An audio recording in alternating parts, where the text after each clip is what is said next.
अब हम देखने वाले हैं ऑप्टिकल इंस्ट्रूमेंट्स और उनमें सबसे सिंपल जो चीज़ है वो होती है सिंपल माइक्रोस्कोप। इसके तो नाम में ही सिंपल लगा हुआ है। सबसे पहले समझते हैं हमें माइक्रोस्कोप की ज़रूरत क्यों पड़ती है। देखो, आप कोई भी ऑब्जेक्ट उठा लो, अपना इरेज़र उठा सकते हो इस तरीके से, और अगर आप इरेज़र को दूर से देखोगे तो आपको कुछ इतना बड़ा दिखाई देता है ना, इस तरीके की हम बातें करते हैं। लेकिन मुझे अगर इसको बड़ा देखना है तो मैं क्या करूँगा, इसको पास लाऊंगा। इसको पास लाऊंगा तो वो बड़ा होता जा रहा है ना। क्या उसकी साइज़ चेंज हो रही है? नहीं, उसकी साइज़ उतनी ही है। वो मुझे अब बड़ा दिखाई दे रहा है, तो हमें इस चीज़ का ध्यान देना है। ठीक है, तो दूर रहता है तो वो छोटा दिखता है। क्या उसकी साइज़ छोटी है? नहीं, साइज़ उतनी है। पास आता है तो बड़ा दिखता है। क्यों? क्योंकि एक्चुअली में आप देखोगे तो इसने एक एंगल सबटेंड किया हुआ है मेरी आंखों पे, है ना। वो एंगल अब बढ़ता जा रहा है। पास लाऊंगा तो वो एंगल और बढ़ता है। तो इस तरीके से दूर होती है तो एंगल छोटा होता है, पास आते हैं तो एंगल बढ़ता है। हमारे लिए जिस चीज़ को हम बड़ा बोलते हैं, जिसे देखने में आसानी होती है, वो एक्चुअली एंगल होता है। तो हम इंसानों के लिए एंगुलर मैग्निफिकेशन बहुत इंपॉर्टेंट होता है। ठीक, तो हम जो बात करते हैं वो एंगुलर मैग्निफिकेशन की करते हैं। अब फिर उसके बाद क्या होता है, मान लो मैं इसको पास लाते जाऊँ, पास लेते जाऊँ, तो एंगुलर मैग्निफिकेशन बढ़ रहा है, बढ़ रहा है। ओहो, बहुत अच्छा, बड़ा दिख रहा है, बड़ा दिख रहा है। एकदम आंख पे चिपका दो। इसका एक्चुअली जो एंगल है, जो अब ये सबटेंड कर रहा है मेरी आंखों में, वो काफ़ी ज़्यादा बढ़ चुका है। लेकिन अब इसमें एक प्रॉब्लम है, मेरी आंखें इतनी पास फोकस नहीं कर सकती। आउट ऑफ फोकस हो गया ये, है ना। तो अब मैं इसको देख नहीं सकता। कहने के लिए बड़ा है लेकिन आउट ऑफ फोकस है। सेम चीज़ आप सोचो सन के साथ में। अगर मैं इसको ऐसे देखूं तो सन एक्चुअली मुझे इससे छोटा दिखता है। सन इससे छोटा है क्या? सन हमारी अर्थ से भी कई गुना बड़ा है, लेकिन वो दिखता है कितना सा? इतना सा। तो उसकी साइज टेक्निकली बोला जाए तो वो इनफाइनाइटली लार्ज है, फिर भी हमें कितना सा दिखता है? इतना सा। क्यों? क्योंकि उसने जो एंगल हमारी आंखों पर सबटेंड किया है। तो सारा खेल किस चीज़ का है? एंगल कैसा होगा। ऑलराइट, अब ऐसी एग्जांपल में देख रहा हूँ। यहाँ पर देखो, हमारे पास मेरी आंख है ये, और मेरी आंख के साथ में ये यहाँ पर एक ऑब्जेक्ट है। ऑब्जेक्ट की कुछ हाइट है, जैसे इसकी कुछ हाइट थी यहाँ पर। अब ध्यान से देखना होता क्या है। अगर ये ऑब्जेक्ट को मैं इनफाइनाइट डिस्टेंस पे रख दूँ तो हमारी आंख में ये वाला जो एंगल है, छोटा सा एंगल सबटेंड करता है। जितना दूर जाता जाएगा वो एंगल छोटा हो जाएगा, ऑलमोस्ट जीरो हो जाएगा। हम बोलेंगे ये पॉइंट ऑब्जेक्ट बन गया। ये है नहीं पॉइंट ऑब्जेक्ट, काफ़ी बड़ा है। अच्छा, इसको कितना पास मैं मैक्सिमम ला सकता हूँ, मेरे को कोई ये बताओ। तो इसको जो मैक्सिमम मैं इसको पास ला सकता हूँ वो एक डिस्टेंस होता है। इसको बोला जाता है कैपिटल डी। इसको बोला जाता है least distance of distinct vision. यानी कि इतनी पास तक तो मैं इसको क्लियरली देख सकता हूँ। उसके बाद और पास लाऊंगा तो ये ब्लर हो जाएगा। मेरी आंख की कैपेसिटी नहीं है फिर इस पर फोकस कर पाए। और एक्चुअली हर इंसान के लिए वैल्यू अलग अलग होती है, लेकिन हम एक एवरेज वैल्यू लेके चलेंगे। यहाँ सबके हिसाब से तो क्वेश्चन पेपर सेट नहीं किया जा सकता। तो डी की जो वैल्यू होती है, पहले इस चीज़ को हम समझेंगे। D is equal to least distance of distinct vision. Basically यहाँ तक हम फोकस कर सकते हैं। आप इसको ये समझो कि हमारी आंख यहाँ तक की ऑब्जेक्ट को फोकस करवा देगी, हम उसकी इमेज बना सकते हैं, हमको ये चीज़ दिखाई देगी। ऑलराइट, इसकी जो वैल्यू होती है अप्रॉक्सीमेटली 25 सेंटीमीटर हम लेके चलते हैं इसको। आप चेक कर लेना, आपके लिए शायद वो कम होगी। उम्र कम होती है तो ये डिस्टेंस कम होता है, उम्र के साथ फिर बढ़ता चला जाता है, आंखों की कैपेसिटी कम हो जाती है। ठीक, अब यहाँ पे देखो, जब हम किसी चीज़ को देखते हैं तो जैसे ही उसको पास में लाता हूँ तो उसको देखने के लिए मुझे जोर डालना पड़ता है, अपनी आंखों को कंस्ट्रेन करना पड़ता है, कुछ उसमें ना स्ट्रेन डालना पड़ता है। सॉरी, कंस्ट्रेन नहीं, तो स्ट्रेन डालना पड़ता है। वहीं अगर दूर के पहाड़ होते हैं तो उनको देखने में मेरी आंखों पे जोर नहीं आता। तो सिनेमा हॉल में मूवी देखते हैं तो वो स्क्रीन बहुत दूर होती है, उसको देखने में मुझे जोर नहीं आता। मोबाइल में मैं देखता हूँ तो स्क्रीन के काफ़ी पास रखना पड़ता है। दिखता मुझे उतना ही बड़ा है, मोबाइल को इतनी पास रखो इतना बड़ा दिखेगा। सिनेमा हॉल बहुत बड़ी स्क्रीन होती है लेकिन होती दूर है, वो भी उतनी ही बड़ी दिखाई देती है, करेक्ट। लेकिन वो दूर होती है, उसको देखना आसान होता है। मोबाइल पास होता है, उसको देखना मुश्किल होता है। तो यहाँ पे प्रॉब्लम क्या आ रही है कि हमारी आंखों पे स्ट्रेन पड़ रहा है। तो इसमें आंखों की दो कंडीशन यहाँ पे हमारे पास आ जाती है।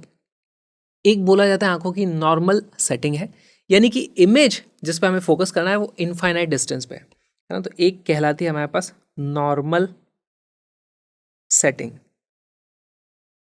नॉर्मल सेटिंग का मतलब u is equal to infinity, minus infinity बोल देता हूँ इसको। हमारे पास जो इमेज है जो हमें देखनी है वो इनफाइनाइट डिस्टेंस पर है।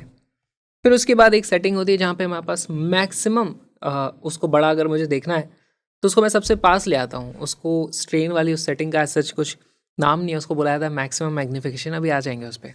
चलो ठीक है, अब बात करते हैं भाई मैग्नीफिकेशन की। तो मेरे पास एक ऑब्जेक्ट थी, इतनी दूर रखी थी, उसको मैं पास लाता हूँ, यहाँ आ जाती है, और पास लाता हूँ, यहाँ आ जाती है, और पास लाता हूँ, यहाँ आ जाती है। अब इससे पास मैं ला नहीं सकता क्योंकि ये d के बराबर आ चुकी है, least distance of distinct vision पर ये आ चुकी है।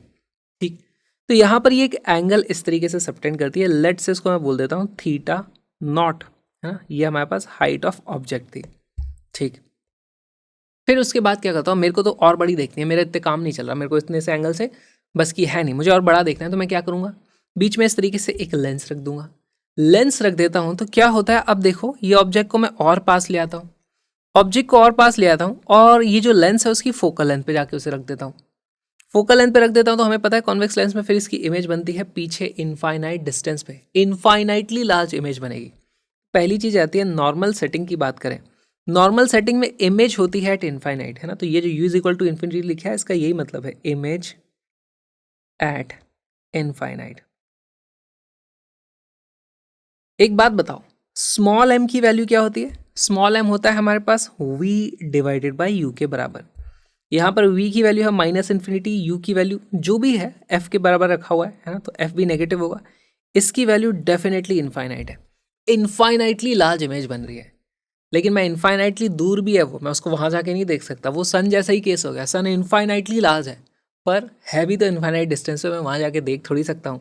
तो दिखता तो मुझे वो इतना से चुनना सही है। हमारे काम की चीज़ क्या है भाई, अब इसने एंगल कितना सबटेंड किया है। पहले इसने एक एंगल सबटेंड कर पा रही थी थीटा नॉट से, मुझे ये दिखाई देता था। अब मुझे एक ये नए थीटा से दिखाई देता है, इसका नाम मैं लिख देता हूँ, लेट से नॉर्मल सेटिंग की बात हो रही है तो इसको मैं बोल दूंगा थीटा एन। हम यहां पर बात करते हैं कैपिटल एम की, ये होता है हमारे पास एंगुलर मैग्निफिकेशन, या फिर इसी को बोल दिया जाता है मैग्नीफाइंग पावर, मैग्नीफाइंग पावर। इस m को किस तरीके से डिफाइन किया जाएगा भाई, अब जो नया एंगल बन रहा है ये डेफिनेटली पहले वाले से बड़ा है, तो हमें यही देख लेना होता है भाई, यहाँ पे आ जाता है theta normal divided by theta naught. तो अब बताओ, यहाँ पर मुझे थीटा नॉट पता है ये कुछ एंगल होगा, थीटा एन की वैल्यू भी पता है। अच्छा, यहाँ पर आप अगर छोटी ऑब्जेक्ट लेते हैं ना, कभी भी मैं देखता हूँ तो किसी एक पॉइंट को ही देख रहा होता हूँ, तो ये सारे एंगल स्मॉल होते हैं एक्चुअली, यहाँ पर हमने इनको बड़ा बड़ा बना रखा है। तो इनको आप अप्रॉक्सीमेटली लिख सकते हो भाई, this will be equal to tan of theta N divided by tan of theta not. और इसकी जो वैल्यू हो जाती है, जल्दी से बताओ, tan थीटा एन की वैल्यू कितनी हो जाती है? वो हो जाती है ये जो हाइट थी, अब ये ऑब्जेक्ट की हाइट थी, ये तो उतनी है, तो H O divided by F, है ना, इसकी वैल्यू हो जाती है H O divided by F divided by ये कितना है मेरे पास, H O divided by capital D. ये हो जाता है H O divided by capital D, यहाँ से हमारे पास आ जाता है कैपिटल डिवाइडेड बाई एफ। हमारे पास magnifying power of a simple microscope की वैल्यू हो जाती है डी बाई एफ, और इसकी वैल्यू कितनी हो सकती है? 1 तो नहीं होगी, 1 से तो बड़ी लेंगे, नहीं तो हम लेंस क्यों लगाएंगे। 2 हो सकती है, 3 हो सकती है, 5 हो सकती है, 10 हो सकती है। इसकी लिमिट क्या है भाई, जितना इसकी छोटी फोकल लेंथ हो पाएगी उतना आप यहाँ पे वैल्यू रख दो।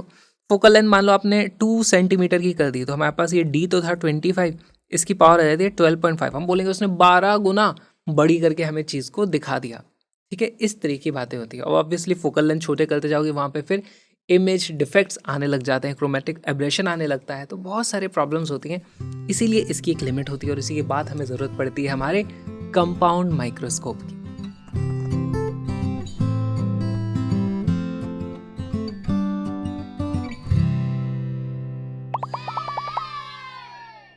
सिंपल माइक्रोस्कोप में हमने देखा था कि हमारे पास जो नॉर्मल सेटिंग होती है, नॉर्मल सेटिंग, इसमें हमारे पास मैग्नीफाइंग पावर कैपिटल एम की जो वैल्यू हो जाती थी वो आ जाती थी capital D divided by F के बराबर। लेकिन क्या वही हमारे पास मैक्सिमम मैग्नीफिकेशन है जो हम इस तरीके के लेंस से निकाल सकते हैं?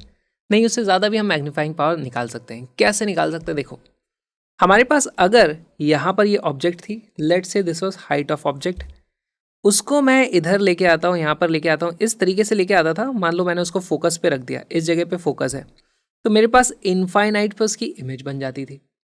अच्छा, मैं इसको और पास लेके आ जाऊंगा इधर, तो अब मेरे पास जो इमेज है वो और पास आती जाएगी, इमेज पास आती जाएगी, पास आती जाएगी, इमेज यहाँ कहीं आ जाएगी। ठीक, यहाँ पे इमेज आ जाएगी, और इमेज को भी अगर मैं कैपिटल डी तक ले आया तो इमेज पे मैं फोकस कर पाऊंगा, क्योंकि मेरी आंख कैपिटल डी डिस्टेंस तक तो फोकस कर सकती है। इनफाइनाइट डिस्टेंस पे अगर रहती है तो देखने में कोई दिक्कत नहीं होती, आंखों में स्ट्रेन नहीं आता है। लेकिन अगर मैं इसको पास ले आता हूँ, ऑब्जेक्ट को थोड़ा सा इधर सरकाता हूँ, तो इमेज इनफाइनाइट से यहाँ तक आ जाती है। कहाँ तक ला सकता हूँ? कैपिटल डी तक। और यही हो जाती है मेरी दूसरी सेटिंग जहाँ पर हमारे पास मैक्सिमम मैग्निफिकेशन होता है। नॉर्मल सेटिंग की कंडीशन क्या होती है, जो इमेज बनी है, इमेज इज एट इनफाइनाइट। फिर आती है हमारे पास मैक्स मैग्निफिकेशन। ये तब होता है जब हमारे पास image is at capital D. तब कैपिटल डी पे आपको इमेज बनानी है। तो देखो इसको थोड़ा सा और इधर सरकाना ही पड़ेगा मुझे। अगर फोकस पे होते हो, मान लो ये इसका फोकल पॉइंट है, फोकल पॉइंट पे होते हैं तो हमारे पास ऑब्जेक्ट तो यही थी, यहाँ से आने वाली लाइट कुछ इस तरीके से इनफाइनाइट तक जाती, वहाँ बनाती, हमारे पास एंगल ही आता, ठीक है, ये कुछ आ जाता थीटा एंगल। लेकिन अगर मैं इसको और पास लाता हूँ तो देखो मेरे पास सेम ये चीज़ यहाँ आती है। अब ऐसे में इमेज डी पे बनेगी और वो इमेज का एंगल थोड़ा ज़्यादा होगा, इसको हम यहाँ पे क्लियरली देख सकते हैं। अगर आप सेम हाइट की यहाँ पर ऑब्जेक्ट को इधर सरका रहे हो तो ये जो एंगल है, जो दो एंगल यहाँ से बनते, एक एंगल ये बनता है, दूसरा एंगल ये बनता है, दूसरा वाला क्लियरली बढ़ा है, तो दूसरे वाले की मैग्नीफाइंग पावर डेफिनेटली ज़्यादा आने वाली है। और ज़्यादा कितनी आएगी अब ये चीज़ पता कर लेते हैं। हमारे पास फॉर्मूला होता है 1/v minus 1/u is equal to 1/f। Focal length की दी होगी, v हमें पता है फाइनल इमेज बननी है कैपिटल डी पे। हमें पता करना है भाई ये u की जो वैल्यू है वो कितनी है। अगर u की वैल्यू पता कर ली तो फिर मैं एंगुलर मैग्निफिकेशन की बातें कर पाऊंगा। चलो u की वैल्यू पता करने लगते हैं। तो मेरे पास आ जाता है 1/u is equal to 1/v minus 1/f। Values रखेंगे विद साइन कन्वेंशन। हमारे पास v इस दिशा में है, नेगेटिव साइड में, तो माइनस डी हमें यहाँ पे रखना पड़ेगा। इसकी वैल्यू कितनी आ जाती है, ये आ जाता है 1/माइनस का d माइनस 1/f। यहाँ पर हमारे पास वैल्यू आ जाती है, यहाँ पे आप देखोगे u की जो वैल्यू आ जाती है वो आ जाता है df/d प्लस f। ऑब्वियसली यहाँ पर f की वैल्यू क्या होगी, नेगेटिव होगी, और हमारे पास इस तरीके से ओवरऑल u की भी वैल्यू कुछ नेगेटिव आने वाली है। देखो यहाँ से u इस तरफ है, नेगेटिव ही वैल्यू आ जाएगी। ठीक, u पता करके हमें करना क्या था, हमें u थोड़ी पता करना था, हमें पता करना था भाई हमें कैपिटल M एंगुलर मैग्निफिकेशन की वैल्यू कितनी आती है। तो देखो यहाँ पर जो एंगल अब की बार बना है इसको हम बोल देते हैं थीटा, और ये जो इनिशियली एंगल था इसको बोल देते हैं थीटा नॉट था। ये हमारे पास m की जो वैल्यू जाती है वो जाती है थीटा/थीटा नॉट। इसी को आप अप्रॉक्सीमेटली लिख सकते हो tan थीटा/tan ऑफ थीटा नॉट। यहाँ पर tan थीटा की वैल्यू कितनी हो जाती है, देखो ध्यान से देखो, यहाँ पर ये है मेरे पास tan थीटा, यदि मेरे पास height of object divided by u, ये जाता है height of object divided by u। Denominator में मेरे पास कितना आ जाएगा, यहाँ पर है height of object divided by capital D, height of object divided by capital D. यहाँ पर आप देखोगे हमारे पास ये दोनों चीज़ें इस तरीके से कट जाती हैं। हमारे पास जाता है d/u इस तरीके से, d/ क्या वैल्यू आ जाती है हमारे पास, df divided by d plus f इस तरीके से। फिर से यहाँ पर d से d कट जाता है, हमारे पास इसकी वैल्यू आ जाती है, देखो capital D plus f divided by f के बराबर। हमारे पास जो m की वैल्यू आ जाती है अब की बार वो आ जाएगी 1 plus d divided by f के बराबर। ये हो गया हमारे पास maximum magnifying power of a simple microscope. हमने क्या देखा था, हमारे पास मैग्नीफाइंग पावर जो नॉर्मल सेटिंग में आ जाती थी उसकी वैल्यू आ जाती थी सिर्फ d डिवाइडेड बाई f के बराबर। तो ऑब्वियसली हम देख रहे हैं यहाँ पर कि जो मैक्सिमम मैग्नीफाइंग पावर है ना, ये m मैक्स इसको लिख देते हैं, m मैक्स, इसकी जो वैल्यू है इससे थोड़ी सी ज़्यादा है, थोड़ा सा जोर पड़ेगा लेकिन हमें थोड़ा ज़्यादा मैग्नीफाइंग पावर देखने को मिल जाएगी। ये जो छोटा सा वीडियो आपने देखा एक छोटा सा पार्ट है प्यारे से सुंदर से कलरफुल से क्रैश कोर्स का, जिसमें 11th और 12th के सारे टॉपिक्स को कलरफुल ग्राफिक्स के साथ हमने कवर किया है ताकि आपको अच्छे से विजुलाइज हो जाए, और हर तरीके के PYQs को इंक्लूड कर लिया ताकि आपकी ज़बरदस्त प्रैक्टिस भी हो जाए। तो स्ट्रक्चर तरीके से पूरा कोर्स देखने के लिए आ जाओ, link is in the description, वहीं आपको मिल जाएंगी कलरफुल PDFs भी। तो मिलते हैं फुल कोर्स में।